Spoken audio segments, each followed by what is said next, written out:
I now give the floor to His Excellency Soroi Oi, Minister for Foreign Affairs and Trade of Papua New Guinea. Honourable Minister, you have the floor.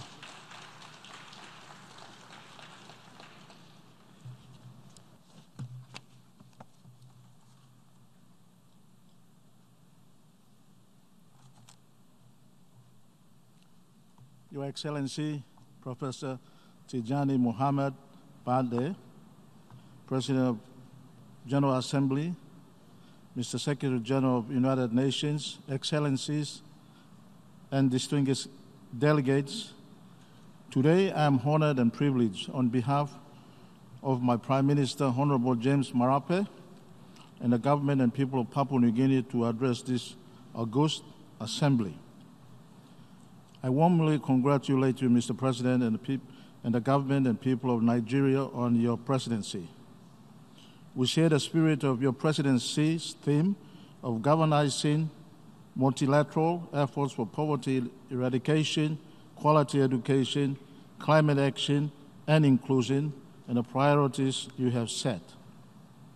Mr. President, you have our trust and confidence in leading our collective work, and as one of the Vice President of the General Assembly for this session, my country stands in solidarity with you and UN membership.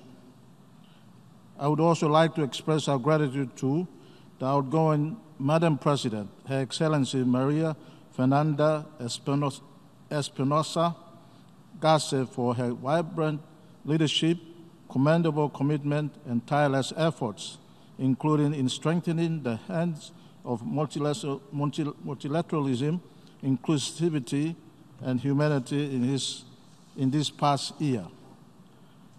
I wish her all the best in her future endeavors, and Papua New Guinea hopes that it will not be another decade or more for female President of General Assembly.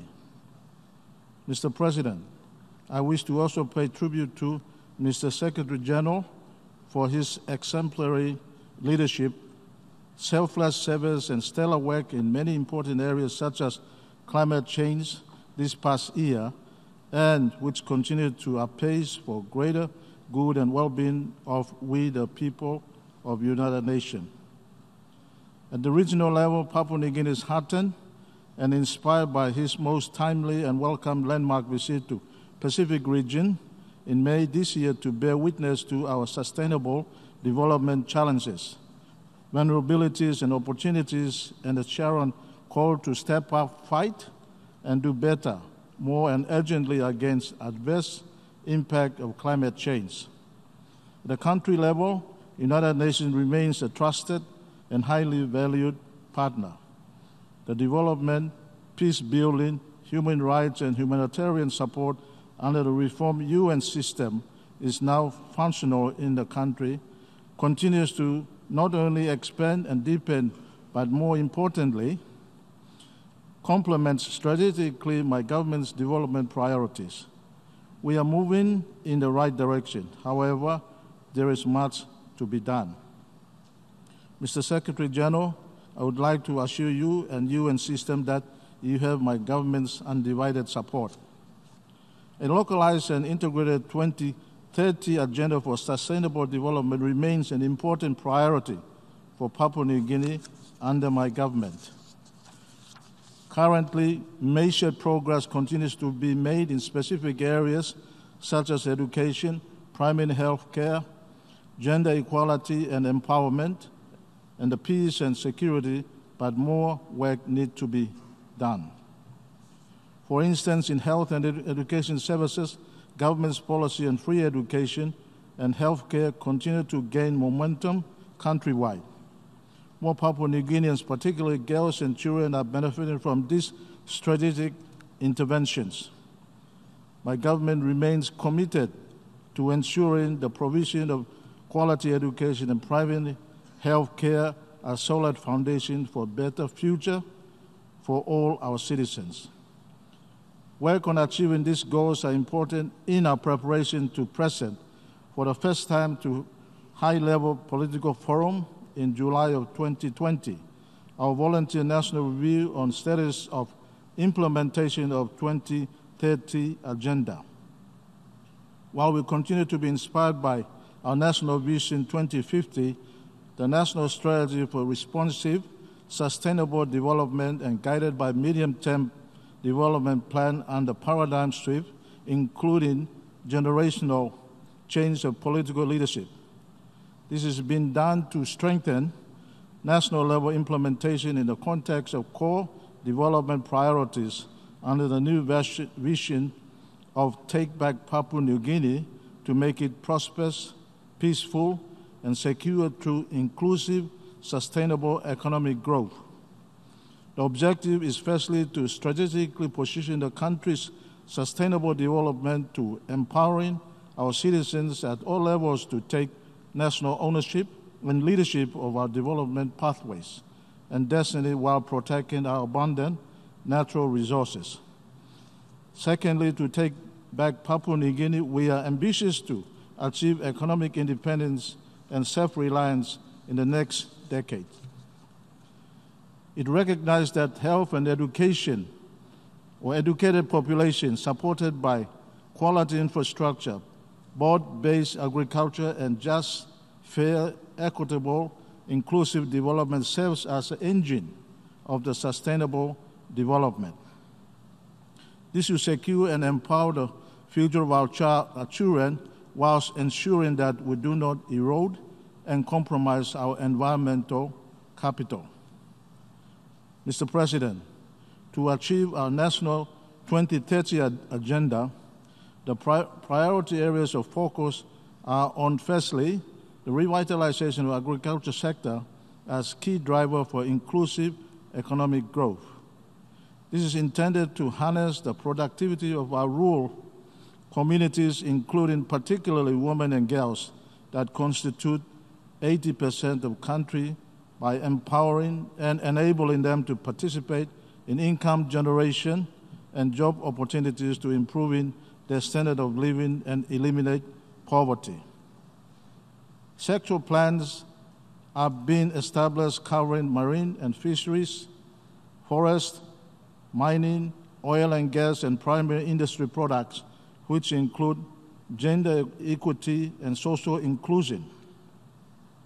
Secondly, we are committed to downstream processing of our natural resources to add value and build our human resources and manufacturing capacities and capabilities to industrialize our economy. In taking much measures, we are striving to become middle income by 2030. We therefore welcome genuine and durable development partners from bona fide foreign investors to develop downstream processing facilities in the country. Thirdly, we are embarking on reviewing and reforming our legislative infrastructure on renewable and non-renewable resources. This is aimed at finding the right balance that fairly and equitably accounts for all stakeholder interests. Presently, this is not the case. This empowerment of our people, who are the natural resource owners. Fourthly, we have prioritized building resilient economic infrastructure projects such as roads, airports, wharves, electricity, and telecommunication. This infrastructure will support economic corridors throughout the country that will enable our citizens access markets for their primary produce and basic services. We recognize the importance of digital economy and therefore working earnestly with our development partners in harnessing added value to the economy and lives of our people through information and communication technology sector.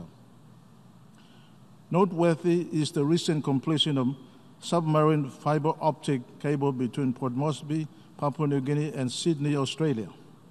This will significantly boost ICT services in the country and globally. My government greatly appreciates the strong and valued partnership of our closest neighbor, Australia. Mr. President, as an integral part of enhancing the rule of law and order in my country, my government is seriously committed to strengthening governance, particularly combating corruption at all levels. we have made it a key priority to finalize organic law on independent commission against corruption and aim to soon establish the commission. This is pivotal to halting insidious resource drain associated with corruption and to apply those resources to the areas where they are most needed. Another key part of the measures my government has taken is to strengthen the reforms of our public sector to ensuring that it is fit for purpose for service delivery. This will be guided by economic drivers and social need, and where necessary, outsource or establish partnership with private sector and civil society organizations. Mr. President, we recognize the value of development partnership for our national development as called for in multilaterally agreed frameworks. We urge our development partners to align their development assistance with our national plans and policies in accordance with our national development cooperation policy. Let me take this opportunity to convey our appreciation to all our bilateral and multilateral development partners, including Australia, New Zealand, China, Japan, United States, EU, India, Israel, Republic of Korea, and United Nations. I would like to also recognize the important and enduring role of faith-based organizations and civil society agencies, amongst others, supporting our socio-economic development agenda. Mr. President, I want to address the critically important issue concerning equality and empowerment of our women and girls. Based on our recent thorough review and evaluation of our country's socio-economic development over the past decade, we have not measured up to our full potential in this regard. We can do better in meeting the needs of our women and girls with the right leadership, commitment, requisite resources, and holistic and inclusive approach to it. We have put in place laws, policies, plans, and strategies such as National Public Service Gender Equity and Social Inclusion Policy that champions workplace gender equity, inclusivity, and leadership. The 2016 to 2025 National Strategy to Prevent and Respond to Gender-Based Violence complement our national, international human rights and gender equality commitments, such as the Convention on Elimination of Discrimination Against Women. What is needed now is to better translate into meaningful actions these existing national frameworks and related international commitments supporting women and girls' equality and empowerment. This is exactly what our 5-year medium-term development plan 3 is addressing through an approach of securing our future through the inclusive, sustainable economic growth. An integral part of this is the clear recognition of the importance of gender as cross-cutting development issue. Mr. President, this year marks 18 years of unbroken peace in my country's autonomous region of Bougainville. This followed the signing of Bougainville Peace Agreement in August of 2001 between the government and people of Bougainville after civil conflict that claimed scores of lives and livelihoods, which necessitate the involvement of United Nations. As an integral part of peace agreement, a referendum will be conducted on the 23rd November 2019 to decide the future status of the autonomous region of Bougainville, subject to final decision of the National Parliament of my country. Papua New Guinea is steadfastly committed to upholding the peace agreement, and we are doing everything possible to ensuring the referendum is free, fair, and transparent. I would like to thank Secretary General and the United Nations system and our bilateral and other multilateral development partners, including again Australia, New Zealand, Japan, Ireland, Norway, Germany, and EU for their enduring support that has enabled the peace that we continue to witness today.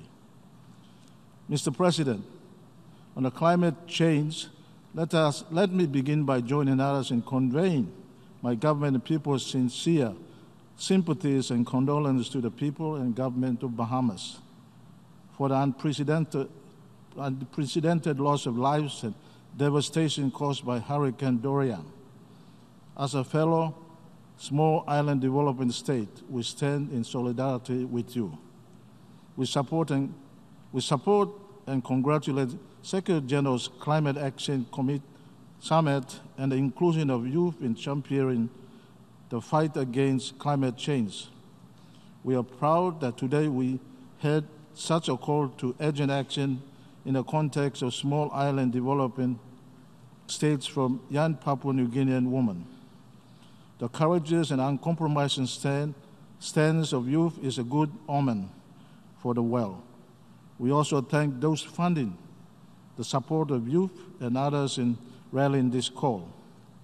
At the recently concluded 50th Pacific Islands Forum Leaders Meeting in Tuvalu, the Pacific leaders agreed to build on Blue Pacific call for urgent global climate change action to Kainaki 2 Declaration for urgent climate action now.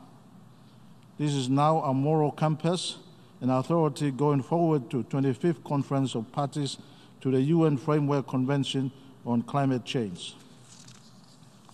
Mr. President, this is the defining issue of our time that requires UN member states and all stakeholders to take urgent and concrete measures individually and collectively under Paris Agreement through the revision of nationally determined contributions by 2020.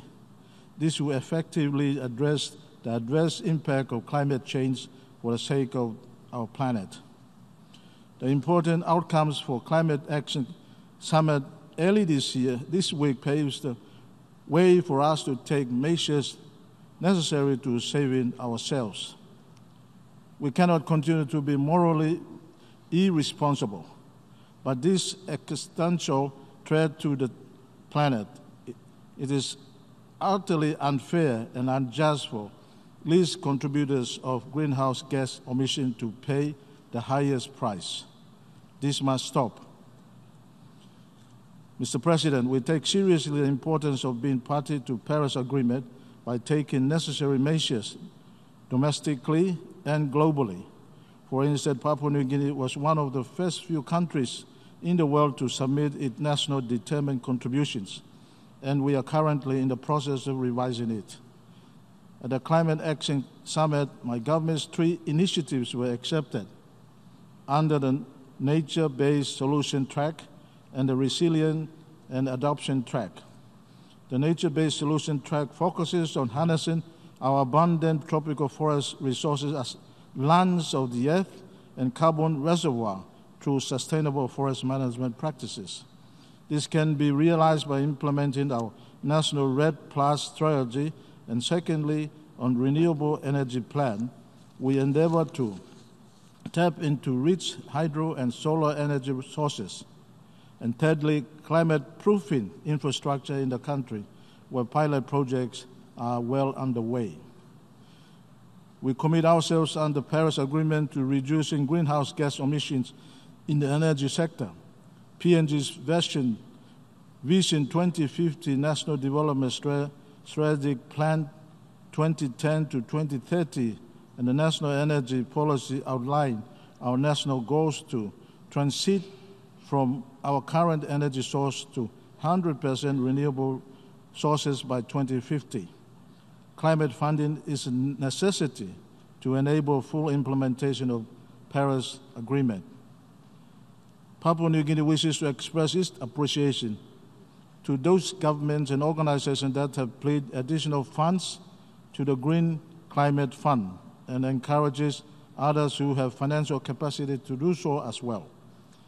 However, Papua New Guinea aligned itself with statements already made relating to accessibility of these funds. If our NDS are going to be ambitious, we must not be constrained by difficulties in accessing climate funds. Mr. President, my country considers the ocean as an integral part of our past, present, and future.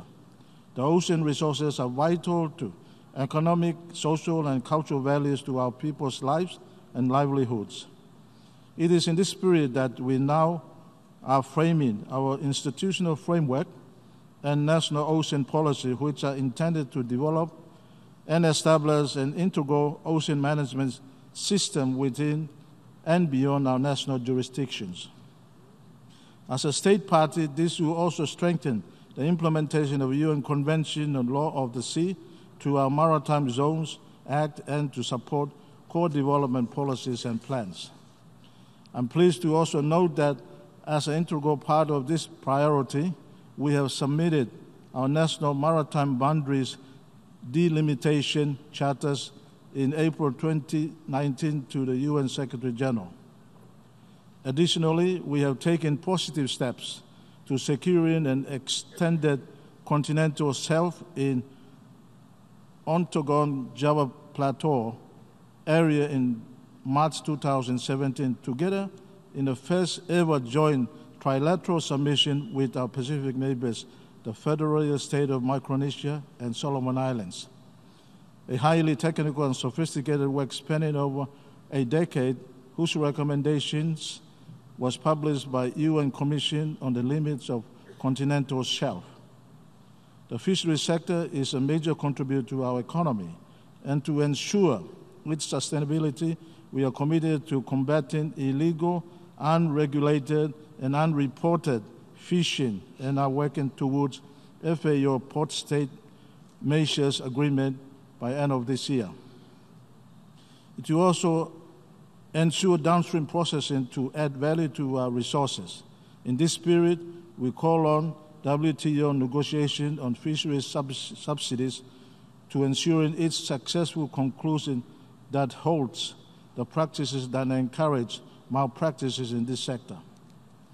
Mr. President, we also share stewardship of ocean with other Pacific Island Forum neighbors under our regional architect of strong blue Pacific continent that is secure, peaceful, prosperous Pacific. This will enable our people to live free, healthy, and productive lives and on our own terms, in ways that recognize the richness of our cultures, national circumstances, and oceanic resources, and the importance of conservation and sustainable use.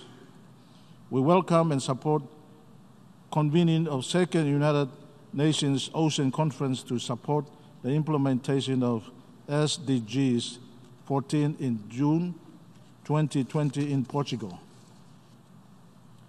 Similarly, we are pleased to note the positive progress made in the third Intergovernment Conference to develop international binding instrument to govern the conservation and sustainable use of the marine biodiversity beyond areas of national jurisdictions.